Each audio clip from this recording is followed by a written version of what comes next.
everyone, welcome back to the channel. This is Devin with Boots Taste Funny. Today I have a pretty cool gun for you, especially for you 1911 guys out there. I'm sure you'll really appreciate this. So let's get into the backstory before we kind of go over the gun.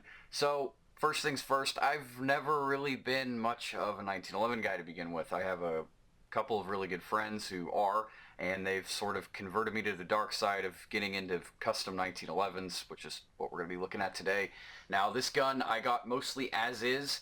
Now I was planning on doing a project gun on more of like a mil-spec or GI 1911, putting some modern touches on it, just having a project gun. It's always good to have a project.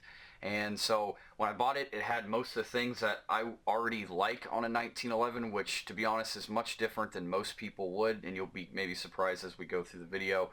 I've done a few things extra to it, and I plan on doing some more, but we'll get into that. Now I'm going to be reading, I have a list of everything that's been done, so going through this video it might seem a little listy, but that's okay. Hopefully it'll work. So here we go.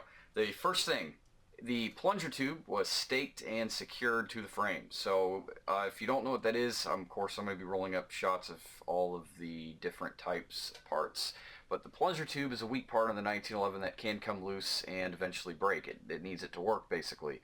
And it's something that you should have checked out, look at it, take off your grips every once in a while, wiggle it, make sure it's not wiggling. And if it needs to, restake it and Loctite it like this one has been. It's been made sure it was really put on there. Now, while we're talking about that, one thing to help prevent that from breaking, a lot of people like running the thin grips on 1911s, which is fine. You just have to really be careful with that because the normal thickness on 1911 grips actually have a small lip that go up and help support the plunger tube, which are like these grips on this gun. This one has a set of VZ grips on it. Don't remember which model. Very nice, or like a reddish color. And they help support the plunger tube. So that's one thing to look out for. And while we're talking about it, these are VZ grips. If you can see the grip screws, this is something I did. I actually indexed them myself.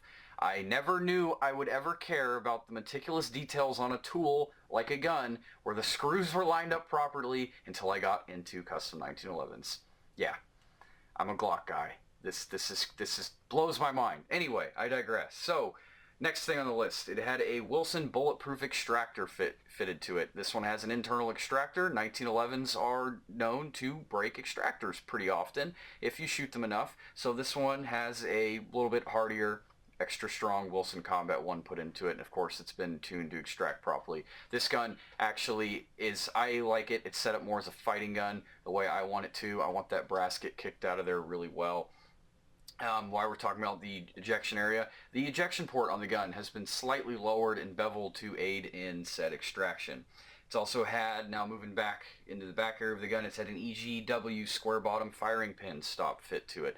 Now for those of you who don't know what that is, firing pin stop is the little piece on the back that you see the firing pin protruding through, and it generally has an angle at the bottom of it. Now most 1911s are going to have a very drastic angle on there to fit for more of a production style gun, so it'll fit most guns. Now most custom guns have it almost barely taken any edge off, so it kind of slows down the cyclic rate of the slide to help perceive recoil.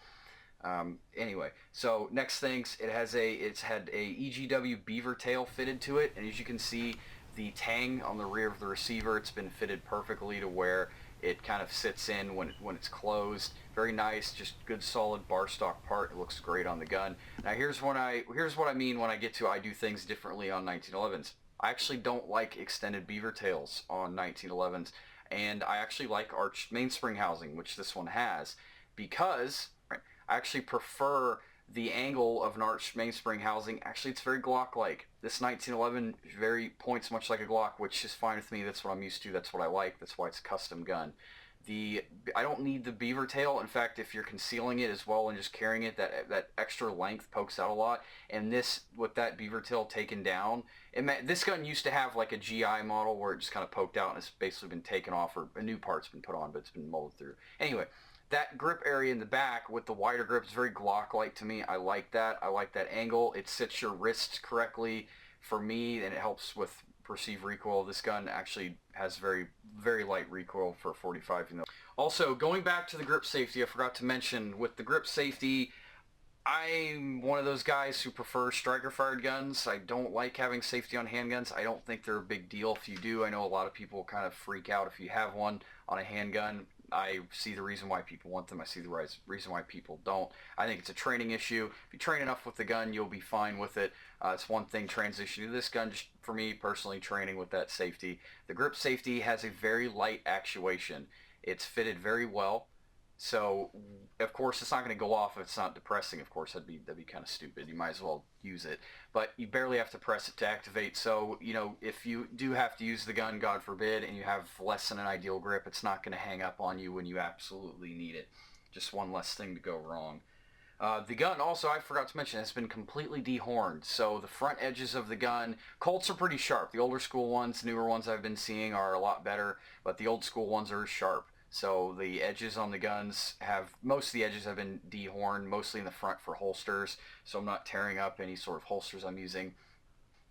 Also, another EG part fit to it was a thick flange bushing. So the barrel bushing on the front is a lot beefier, and it just looks a lot better. In my opinion, it's mostly for looks on the front, but it also is going to help because the gun did have a new Colt factory barrel put in it, which Colt factory barrels are great, by the way. The original one was all stainless, and I'll show you another close-up on this. The new barrel fit to it was blued, and the bluing has worn off of the ejection port area, and some was taken down for when it was fitted. So the new Colt factory barrel was fit in it with the bushing as well. Now, here's another thing too that most people won't like that I like. I actually really like the shortest length triggers on 1911s, especially with this arch mainspring housing setup. I just like the trigger pull better. I don't like the longer triggers. I like when I shoot, I use this, and it helps with trigger control too, and you can try this out for yourself on the range sometime. When you grip a gun and you put your finger on the trigger, a lot of people, put only the tip of your finger. In some cases with your grip, that can actually cause the gun to move left or right depending on, your grip and everything. You want to put as much as your finger on the trigger without forcing more into the trigger. So it's a lot easier to pull the trigger straight back. So I prefer the short triggers. It helps with accuracy, and I just think they have a better trigger pull. This one also has a very short reset, and the trigger pull itself is almost staged, so it has like a two-stage feel to it, although you can still run it very, very quickly. The sear and disconnector has been replaced with higher quality tool steel parts by Harrison Design and fit in, of course, so again, more on that trigger. The slide stop pin, this is kind of a small thing that doesn't matter, but I really appreciate it, and if you ever do any custom work on a gun, this is great. So the slide stop has been modified to go easily in and out of the gun. It's not loose, but when you take apart the gun, it's super easy to take apart, on the slide stop at least. The bushing on this gun is tight as shit, but the slide still has a little bit of looseness in it, which I like. It's a fighting gun. I don't like 1911s that are so tight that it takes an effort to actually pull them back. I just like easy manipulations on slide. So it's been made easier to put in. The grip safety, I believe it's still the same factory one that came with it, just been slightly radiused. It has a Harrison Design retro hammer. It's more of like a bob style old school hammer. I think it looks great, especially with the bobbed end on the gun, and it just looks nice. It's kind of stainless on the side and then slightly blued on the edges of the gun. Also, this is one thing that was pretty big on the gun, so the slide has been machined. Now this gun originally had kind of like GI style sight, so the kind of crude, the fixed front sight. It's been cut out for a Dawson tritium front sight, which I really like. U-notch rears, big bright front sight. I have Wilson combat sights on my Glock. This was made to mimic that because of how the gun was set up, and of course my buddy I bought it from has very similar taste to me, so he had it set up that way. It is a Harrison Design U-notch rear sight, and then the front of the gun has been cut out. And another little detail that never thought I'd care about, the front sight is perfectly up to the edge. There's no like small stepping or gaps in between, and I'll show close-ups that kind of make sense. So some other things internally that I forgot to mention that this gun has. I use shock buffs, the Wilson Combat shock buffs. They help, it doesn't cause any malfunctions in the guns. If your gun runs with them, I suggest using them. It just helps. It just keeps the frame from hitting if your recoil springs are running a little weak. I replaced the Colt factory springs, which they claim to be 16-pound springs, but honestly they feel more like 14-pound springs. But Wilson Combat 16-round recoil spring, still the same short guide rod. It also has a Wilson Combat it's just a slightly extended magazine release. And here's another one of those stupid meticulous things I never thought I would do. So the one it had was checkered. There's no checkering on this gun, it's all up and down serrations, so I got the Wilson Combat Extend one that had the up and down serrations. That matches the slide and the rear. I'm sorry. I know. I never thought I'd care about this. And you know what? I've kind of liked and enjoyed the meticulous details on the 1911. It's almost like a work of art that you can use, and it's kind of nice. So some other things that I would like to do to the gun is a recessed slide stop cut. So right here where the slide stop pin sticks out, you're fine. If you always shoot right-handed, you never practice, shooting left-handed or on your offhand. And if you are left-handed, this can be an issue with 1911s, and it is for me when I shoot this gun left-handed as a primarily right-handed shooter. When under recoil, or even just pulling the slide back, if that pin is pushed, that's what you use to take it apart. It can push out just enough to lock the slide in place, and if you're shooting left-handed under stress or anything like that, you don't want the gun choking. One other thing that I would like to do on the gun is match those serrations, those up and down serrations, put them on the front.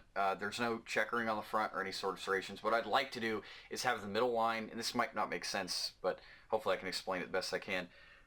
The serrations on the front would be the middle line's the longest, and they would slowly on both sides taper down, so it's almost like a triangle effect, or I might just do up and down serrations, but I thought it would be a nice touch. Alright, I hope you guys enjoyed the video. Thanks for sticking through. If you have any comments or questions or anything like that, leave them in the comments below. I'll try my best to answer them when I can. Feel free to check out my channel for some other videos. I have a whole bunch of other stuff. And if you guys like to see more of this gun, I can definitely make some more videos and do more shooting on it if you'd like. So, thanks for watching.